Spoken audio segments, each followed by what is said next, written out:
Welcome back. We have with us representatives going to talk to us about the National Youth Orchestra. We have with us Colville Young Jr., representative of the National Youth Orchestra. We have with us also, how do you pronounce that? Cellist? Cellist. Cellist. Yeah. Yes, She's a cellist. Yes. And workshop facilitator Erin Busch. Mm-hmm. Yeah. And we have with us Jack. How do you Kelberman. Kelberman. Who's a jazz guitarist. And all poised and ready to go. Yes. Good morning, everybody, and thank you for being here. Good morning. All right. Good to be here. I want to start off with just an update, first of all, on our National Youth Orchestra and the work that you've been doing. Tell us about that. Well, the National Youth Orchestra began in 2011, and our sole purpose, of course, is to try to have young people have available the skills or the teaching that is necessary for them to develop particular skills in different instruments so they can utilize it within our own community to earn a living. So that's basically what it's all about. And you've been able to pull from different music schools and different programs throughout the country to get the group together. How does that work out in terms of being able to do your rehearsals or even put off shows? Well, it's a two-way street, because we help them in terms of bringing in instructors, coaches, like Erin is an example of that. Yeah. We have her in here through the courtesy of YOA, Youth Orchestra of the Americas, and she's here to help coaching with the cellos and also with composition and arrangements and that sort of stuff. Yeah. So that we do that for the schools then, and we also help in every other aspect. Sometimes they need teachers. We would have some of our students go in and assist with the different music programs in the various schools. Yeah. And in return too, they would send their best students to be a part of our orchestra. So it is a symbiotic relationship. That is correct. Now, we spoke of you being a part of the Youth Orchestra of the Americas. We've had a few players who've been able to join in on the YOA as well. And I've always thought this gives such... it gives a goal to the younger players to have something to work towards. First, the establishment of our National Youth Orchestra, and then being represented internationally. Tell us about your own experience. So YOA I did in 2016, and we did our European tour, and it was an incredible experience. I've done a bunch of music festivals before where you go off and you meet people and you play in an orchestra, but this was the only one I did where you have representatives from each country in the Americas, and that was a really incredible experience just to meet all these different people from all over the world. My Spanish got a lot better. Don't let us test you. Please don't. But then coming here and being able to bring some of that knowledge that I got from being in YOA back 2 years ago has really enriched my experience here and helped and given me some more perspective to help these kids to work with them. So let's delve into your own musical background and how you became a cellist. Was that your first instrument? Actually, it was my second. I started on piano when I was about 5, and then through my school, generally my school started kids around 8 on an instrument, so that's when I started the cello. And I'm 27, so I've been playing for 19 years, the cello. Yeah, it's a long time. Yeah. Did you want to play I'm trying to imagine someone at 8 years old with the size of this instrument. Yeah, it was a little comical. I'm pretty short, so, and I was a very small kid, so I looked really silly. My teachers used to say it was bigger than me. No, I just, as soon as I saw, the teachers did a little instrument demonstration, and I saw the cello and I heard the sound, and I was like, that's the one. Wow. And I really felt connected to the sound right away. Yeah. And I've never looked back. What about it that you love so much? Well, a lot of people describe the cello as being the closest instrument to the human voice, actually. It has a really low range and it has a really high range. So it can cover, the low bass voice all the way up to the high soprano. So that's really an interesting way to interpret the whole realm of the scale. It's just a beautiful tone, and I don't know, just something about it just resonated with me. I hear the love and passion and how you talk about your Romance. instrument. That's fantastic. Yeah. Let's move over to Jake and find out a bit more about you. Okay. I actually began. Yeah, I actually began playing classical violin at a young age when I was in the 4th grade. And I stuck with that for many years, and then I got into guitar when I was in high school. I just had friends who had a band and needed a guitar player for their basement cooler, rock right? band. It's a little bit cooler. So I kept up playing guitar and violin for a few years at the same time, and around that time when I was maybe 16 or 17, I got into jazz. I began by kind of listening to different rock bands that had improvised solos, and then once I tried to learn about improvisation, I found that jazz was a really great vehicle to learn it, and I fell in love with the music. So I started attending kind of jazz programs, and I got a lot of my education from just going out into Philadelphia, where I'm from originally, going to jam sessions and seeing great players play there. And I kind of caught the bug. So I went to college and studied music in school, and then worked full-time just playing, and yeah, still working on it today. Yeah, you're still studying? I'm still studying. At Juilliard? I am. Yeah. At Juilliard. So, obvious, two very young, accomplished. How old are you? You didn't. I'm 26. 26 and 27. Young, accomplished musicians, still working on your craft, and you get the opportunity to come to Belize to work with our young musicians. What about that appealed to you? Okay. Well, I love education. You know, I love working with younger kids. Yeah. But for me, when I was young and I was just starting to learn, the people that I interacted with, my teachers were so important in like those formative years. Who you interact with is really important to how you continue. So being able to be that person for somebody else is an honor, really, to work with these kids. What is your observation and assessment of the quality of talent in Belize so far of these young people? I think there are some very talented young kids here. International talent. I mean, really good. Savants. I mean, that's a matter of perspective, I guess. But there are some very talented kids here. Yeah. And the real difference between who makes it and who doesn't isn't just talent. It's also like what opportunity is available and who is available to teach them and to guide them. Yeah. You know, nobody makes it alone.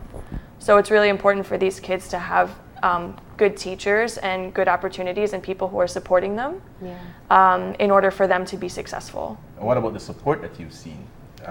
I know you've probably been more exposed to the kids themselves, but what is your experience like in terms of the support that you see for the kids? Maybe that's a question that you should answer because I've only been here for a week. Yeah. You know, so I don't really know. I love that dodge. Stay young, you deal with that. The support, all the schools, to be honest with you, the biggest dilemma is getting the needed coaching. Yeah. Because all the schools, they all want marching bands, they all want teachers, they all, but the problem is to find them. So that's where, in fact, they come in, and YOA and all the others come in, that we are getting coaches from outside. Yeah. That they can assist, and also some of our young people are observing them when they do teach, so that they can carry on what they have been doing. I love that. I think obviously we need to work on being able to develop a training of trainers for Belize, because it has been a continuous deficiency for us. Yes. And while Kevin is asking about support, I think if you ever see the orchestra, the parents are big supporters. Yes. But we don't live in a society where there's a great appreciation for classical music. And so I'm always amazed when we have our musicians on set. They come with all the passion, all the talent, and they work so hard, most often with a full-time job if they're an adult, because they love it. And we see, I think it's half-half. We've seen a growing of persons having a growing interest by Belizeans, but still not where we want it to be. What's your analysis of this situation? Well, first of all, people sometimes get the wrong impression about the orchestra. It's a national orchestra of Belize. So our number one goal is a projection of Belizean culture abroad, especially for people coming in from abroad. So, for example, we are not just going to confine ourselves to playing classics. Yes. We are going to be playing classics that are relevant to Belize. Yeah. In other words, Creole melodies. Well, I mean, Medleys, to give you an example from the classical world, Yeah. The Wedding March, Pomp and Circumstance. These are all classical music. So we try to pick selections that people can, in Belize, classical selections that people can relate to, West Side Story, and so forth. While we also want to ensure that we play our own cultural music and see them developed. So we play like a Miami, we play Ding Ding Walla Walla, the whole orchestra. Yeah. And we just don't try to play it a little kind of cheesy way. Yeah. We want to develop it to be something really sound and solid. Yeah. And of late, we've been even regional, not just Belizean. For example, we do Juan Gabriel's Siempre en Mente. We did that. And to give you an example of when we did it in Belmopan, we did it with a marching band from Cayo. Yes, so the marching band featured playing the lead, and then the orchestra back and the steel band, the orchestra and steel band from Belmopan back up. You know, but I think we did not do enough promotion so people can get a sense of what we're actually doing. And it is exactly what you say. It's just breaking the mentality of what of the preconceived notions that people have of what classical music is. Right. Now, I want to bring it back to your coaches who are here, because one of the fundamental differences between where you grow up and what we face here is that you had structured programs. You know, at 8 years old, you're being introduced to a new instrument, the one you fell in love with. In Belize, it's more motivated by parents, and if they have the resources to pay for music school. Sure. So talk to us of how that makes a difference in the work that you do. You're coming to work with kids who, we've met violin players who started at 18. And they just haven't had a regimented program as perhaps you've been exposed to. Yeah, obviously it's an enormous difference. Yeah. It's one of the things that kind of can give people the habit of really staying within the framework of music. It's easy to fall off the boat if you're not surrounded by people who are motivated and challenging you and putting you in situations where you really feel you want to work on the craft. So having organizations like a National Youth Orchestra really try to bring people together and keep it on the radar screen for a lot of people who wouldn't otherwise be exposed to it. Yeah. So it makes an enormous difference, and it's a really great opportunity to come here and try to do things that would set that in motion. When we're coming down here, we're hoping to do more than just teach a couple lessons that will kind of not stick, but we're hoping to teach people in a way that will create a culture of people that are engaged in music and want to do it for a long time and kind of spread the passion for it, hopefully. Are you sure you're not studying some politics there too, man? Smooth guy. It's smooth. But Erin, you spoke about one of the important things about whether or not you continue was the people who you interact with. Yeah. One of the things in this country that is a challenge for us is sometimes our horizons. We don't see where this can take us. And so for us, you know, a parent might say, I might be investing $50 a week, which is a lot of money for us in this country, to let my child play the violin, but I don't see what this will do for my child. Can you speak to the parents out there who are, like Marlene said, a major support group to see the value? Sure. Yeah, so music lessons, the point is not just to learn how to play an instrument or to learn a craft. It affects your whole life.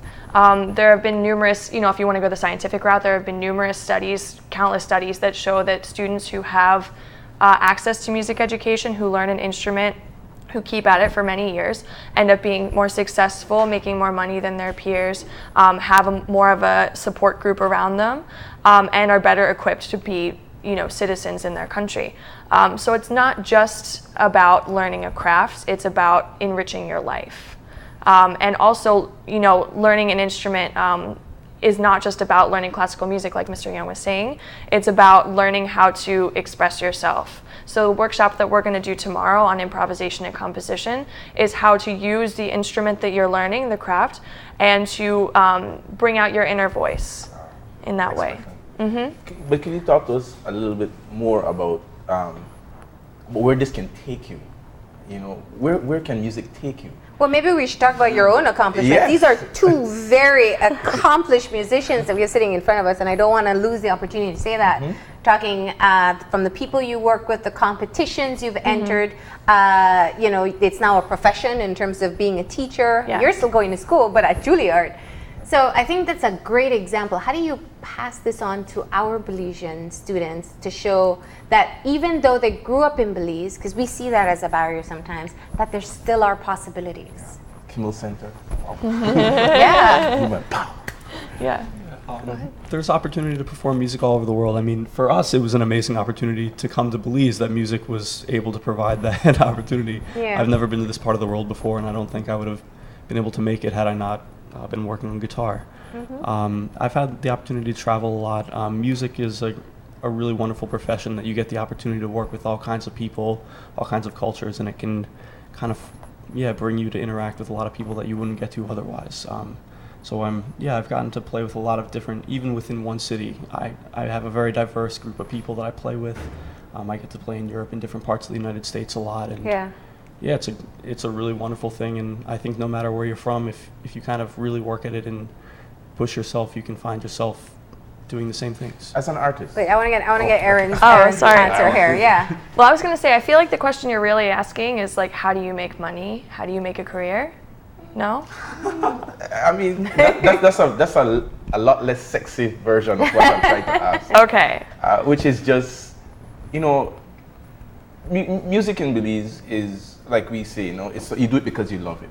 Yes. But as Jake was saying, you could travel the world. You could express yourself. You could do something that makes you self-actualized. I would assume, I live in a family that everyone is musically talented. I have a brother who can pick up any instrument. You give him 20 minutes in a room and he'll come back out and he'll play it. It. But I didn't get it. I play the CD, that's what I do.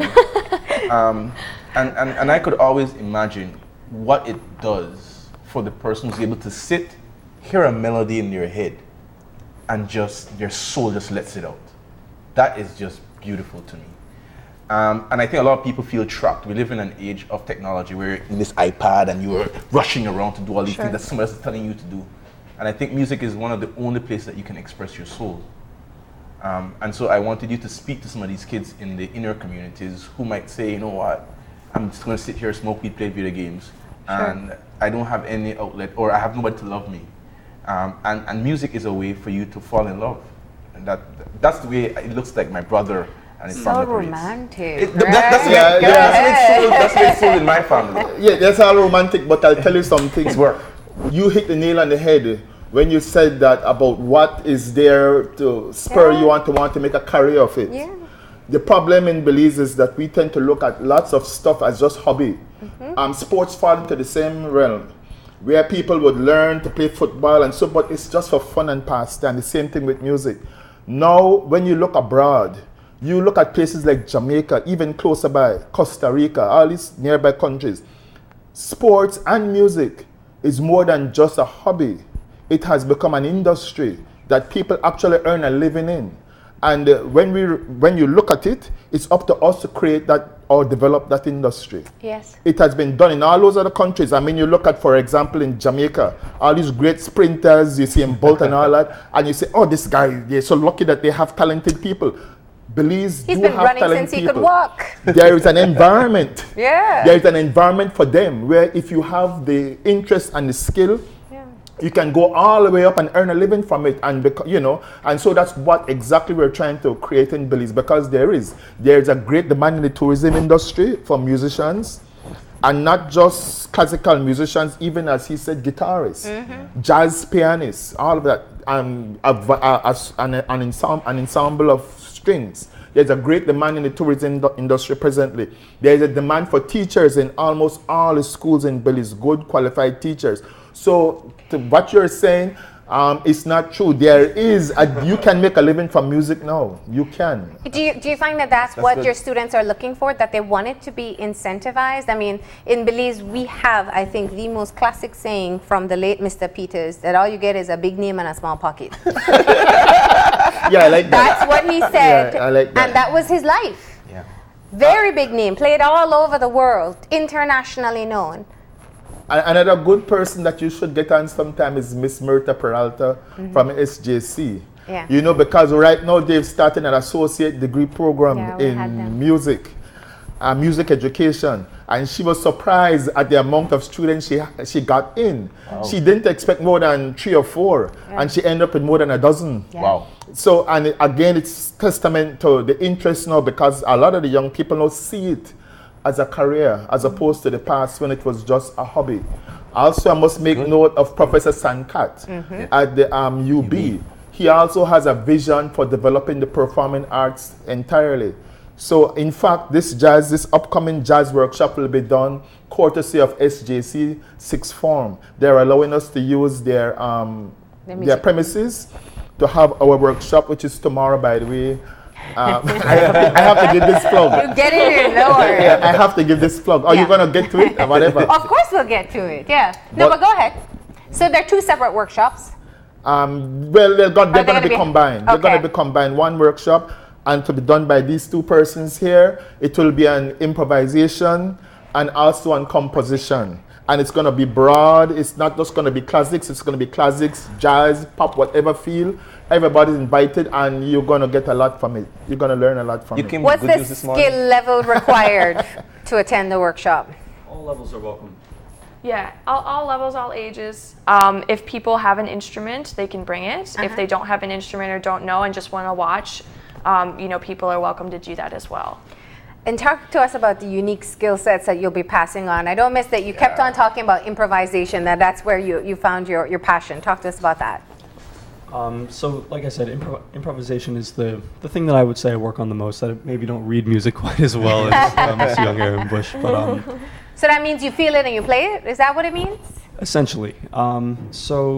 It's the same notes, obviously, as what would be written down, but we work on it in a different way. So the way that jazz operates is that, just as in classical music or in any folk tune or pop tune, you have a melody statement and a set of chord progression that happens underneath it. And melody statement. I know, right? In English, at any point, we appreciate it. I'm kidding. So the example I've been using with kids all week is we've been doing the tune Happy Birthday. So we would play the melody of Happy Birthday, and you could play that in a loop forever and ever and ever.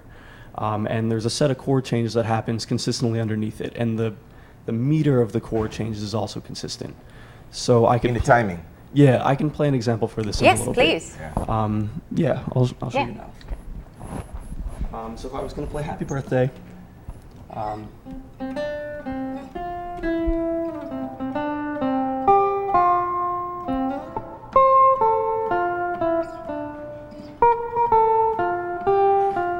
could loop over and over and over. If I was going to play chord changes underneath it, I could play.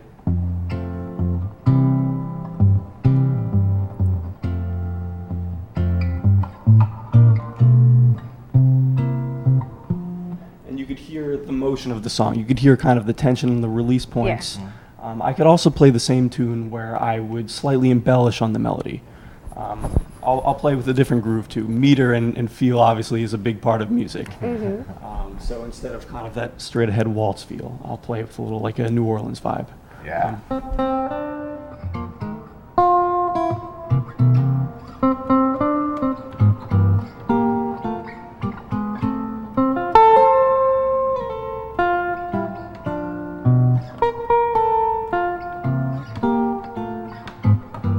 Change the feel, just even that much is improvised. I'm creating a new kind of aesthetic to the song. Give it some personality. I could keep playing where I slightly add more embellishment to the melody, just as if I was singing it, I could sing little fills like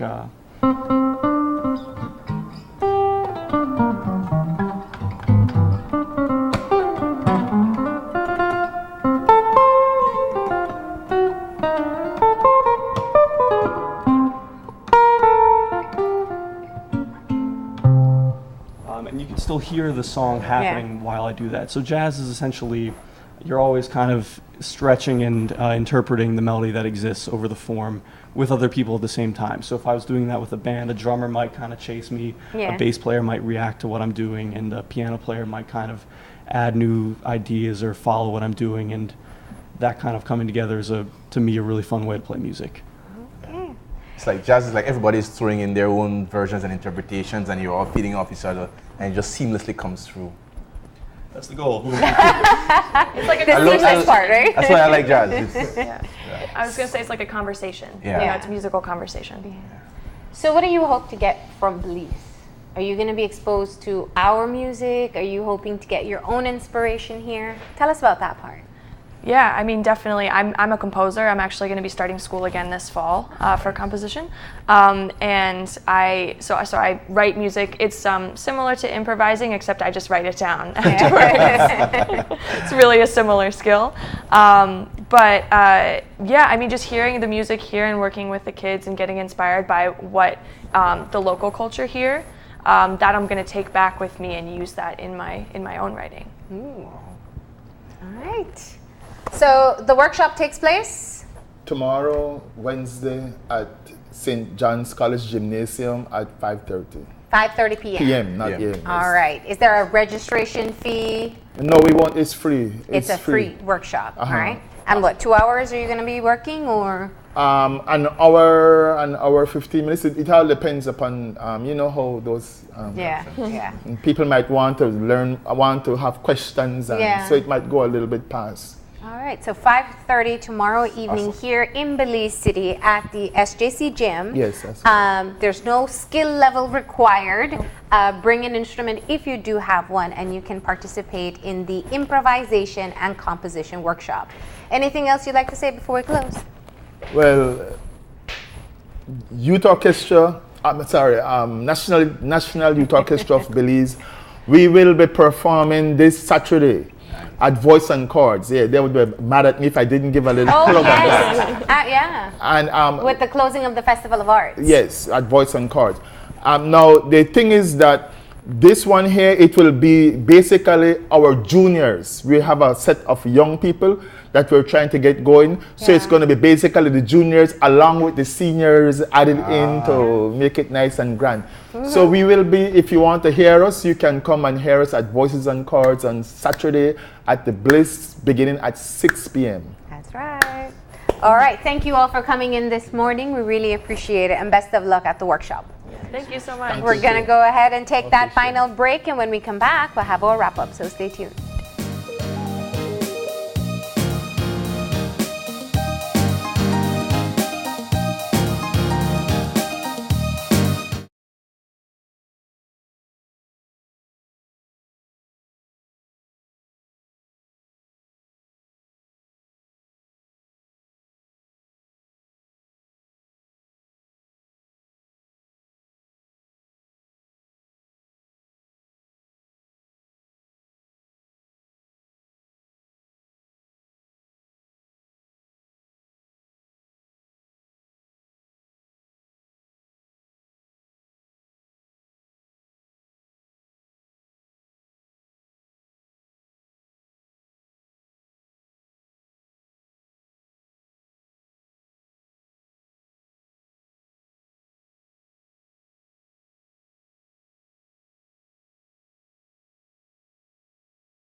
welcome back. And we want to say thank you for tuning in today.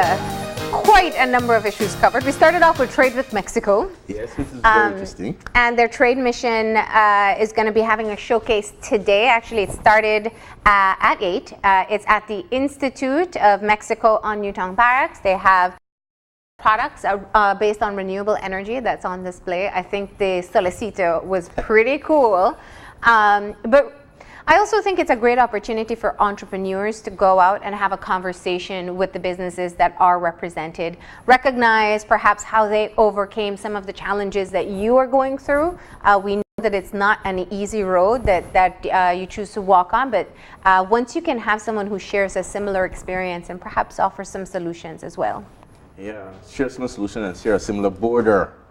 You know, I'm making light of it, but this is what it looks like when you have a friendly neighbor who genuinely, business is about exploitation. Let's not get it twisted. No. Business is about extracting a profit from a relationship. And there's nothing wrong with that. I think in Belize, we have to be able to embrace the opportunities. And a lot of times to be employed. The whole notion of being an entrepreneur, of being able to find niches, of being able to find opportunities is something which is almost alien to us. Yeah. We look at the food industry and we look at certain things that are already done. And I think the beautiful thing about this workshop is it gives you an opportunity to broaden what the possibilities are, to look borders, to look beyond what you're selling, to look beyond who you're selling it to, and how you can be even a middleman. Yeah. And I hope that we really take this opportunity. Mexico has shown us, not only by their words, but they have the evidence of it. You look at Chetumal 20 years ago. Well, some people you about how important we were in that development as well, and we were. But I do want to say one thing. I think one of the issues, one of the parts of the conversation that we didn't focus on was when Andres spoke of the very low uptake of renewable products and still venturing into that as an entrepreneur. I find that fascinating because vice versa in Belize, we have a lot more interest in renewable energy, but we don't necessarily see entrepreneurs moving in that direction. So it's fascinating to see how, and it goes back to what you were mentioning in terms of maybe doing the copycat, seen something work somewhere else. And we've spoken so much about having innovation in what we're attempting to do, especially with entrepreneurs. But the partnership between Pro Mexico and Beltrade, and I think even the mission trip today, will hopefully be a part of the start of the conversation as to what can actually take place, whether it's in entrepreneurship or in trade. Yeah. And you know, Marlene, you know, I was in looking at this segment, you know, one of the things going through my head was, you know what, we should be producing more, and so this might affect what we produce locally. Because the example I was looking at was just last night, I was looking at buy and sell, and somebody put jerseys, and somebody put up this very nice place in Chetumal, and I have a friend, Jose Ketz, who does very good work locally at creative marketing, and I thought, you know, how is it that you strike the balance between what is not available in Belize and what can be done and sourced in Belize? But on a broader note, I realized we really import a lot of stuff, you know. Of course. And we're importing it from Guatemala, we're importing it from America, we're importing it from Mexico. From Mexico, and it's a matter of looking at what we can't source locally and what we can actually utilize and exploit Mexico for. Yeah. That's what it's all about. Well, see, for me, the point, we really have to move on, we're running out of time. But no, my fundamental point is this: if we get stuck thinking of what all is being imported, we will really just keep on going around in a circle. We have to see what we can produce. We have to see what we can market beyond our borders. The more we try to fight what's coming in, the more stuck we'll feel. We're a small country, don't have a big market. But once you remove the boundaries of being able to move beyond just what we know as Belize, even using the internet for services or for shipping out products, then you've completely opened up the marketplace for you. And I feel that that's part of what we've been working on. We've been seeing Beltrade working on entrepreneurs, and hopefully it'll be successful. But moving into our second conversation for today, the Flowers Bank Village Festival. I'm so glad you said what I was thinking. This could be such a great movie, you know, whether locally produced or somebody else outside wants to tell the story. Can you imagine 14 men coming down, we didn't even ask them how long it would take to come down on a dory from Flowers Bank to Belize City. Being and they were free blacks. They were a minority. And they traveled down the river in a dory to be the voters who swung the decision that we stayed and fought for Belize as we know it today. That's why we speak English. If you go back to it, we're British. We were a former British colony, or we would have been as similar to the rest of Central America that we live in. And so important. And yeah, maybe you can venture into script writing and do that. I think I'm going to collaborate with Miss Erin. But it's just high drama. I mean, Steven Spielberg could not have, directed a better script or put together. And as I want to echo your call to, Nigel, our filming commissioner, to Tyreek Young, who is a member of the Video Association, to Miss Lisa Zaiden. Suzette Zaiden. These are things where we have to find, as the young lady said, more attractive ways of packaging these stories. Yeah. I need to say this though, that I'm always making cross-references, and the decision of these 14 persons, 12 of them being free blacks, in making good decisions for our country, there's almost like a flip now in terms of the decision making and the racial issue. Some of the difficulties we're having with crime is related to, and there's a high incidence in relation to race. And I think that until the Creole population and the Garifuna population and the black population, who are being featured a lot on the news, I am a member of this community, so I can say this. Until we find meaning and genuineness and purpose of our lives, and we can only find it if we go back to our roots, then what we're seeing on the streets won't stop in Belize City. And so this festival, yes, you're going there to get some village wine and some nice food, but it's an opportunity for you to go back and see how you, as a person of value, contribute to your society, because that is what Flowers Bank. I was making Jovel, I was saying that maybe Flowers Bank is the most important village in the history of Belize because it has defined and helped us to be Belize. I know, a whole quarrel. That's why I said it anecdotally. Santana, so don't even go there. Yes. But Orange Walk. But one of the things that was very clear, and I appreciate that we're hearing a solution, is that they're working on publications to school. They want to get it within the school system, because I don't know about you, but I didn't grow up hearing about Flowers Bank 14. In fact, I learned about it here on the show, the very first festival that they had. So it shows the level of exposure we need to have on these critical issues that took place in history. So thank you, and to the panelists that we did have. And remember that the festival takes place this Saturday. It starts at 10 a.m. and there's just going to be a little bit of everything for you to enjoy, so don't miss it. We also have to say thank you to Colville Young Jr., who is representing the National Youth Orchestra, and he brought in two very accomplished musicians who were here conducting training with students. Their improvisation and composition workshop takes place tomorrow evening at SJC Gym in Belize City. 5:30. It's free. It starts at 5:30 after. So if you have an interest, if you're already a student, or perhaps it's just a hobby that you've kept on the side, or a passion that you would like to develop further, you definitely want to check it out. Yeah.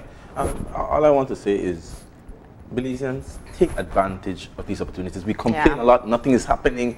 This one not doing this organization are doing what they're supposed to do. Well, I can tell you that the National Youth Orchestra and Mr. Young are doing things. Yeah. You can't sit there. I was looking at a YouTube video where this artist, someone called the artist's name, it's an American artist, actually sang, but he did other things. In Belize, we think that it's only about singing, but if you get close into the music, then you're able, the quality of what you produce. We just had Music Week. Yeah. Well, I gotta say this, Kevin, and I will cut you off right there to say this.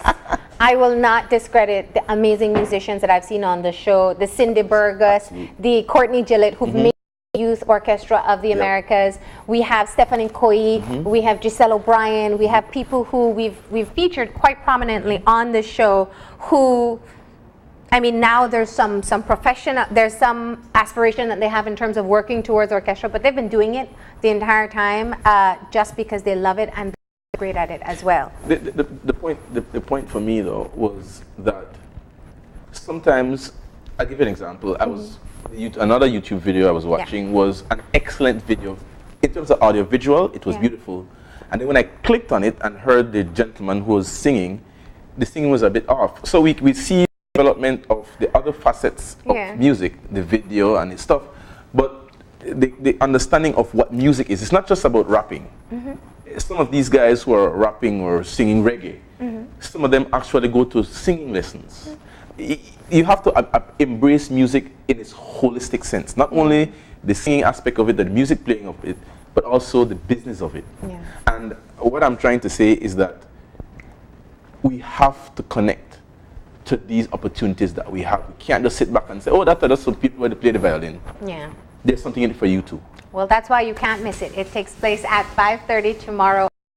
JC Gym. But that's all the time we have for today. Remember, if you'd like to contact us, you can contact us at oye@channel5belize.com. You can drop me a line at marlene_oye@channel5belize.com. Find us on Facebook at Open Your Eyes BZ and on Instagram at OYEBelize. And remember to tune in tomorrow morning at 6:30 when you open your eyes. Start your morning right. Until then, keep your eyes, your mind, and your heart's open. All right, we'll see you soon. Enjoy your day, Belize. I got that one.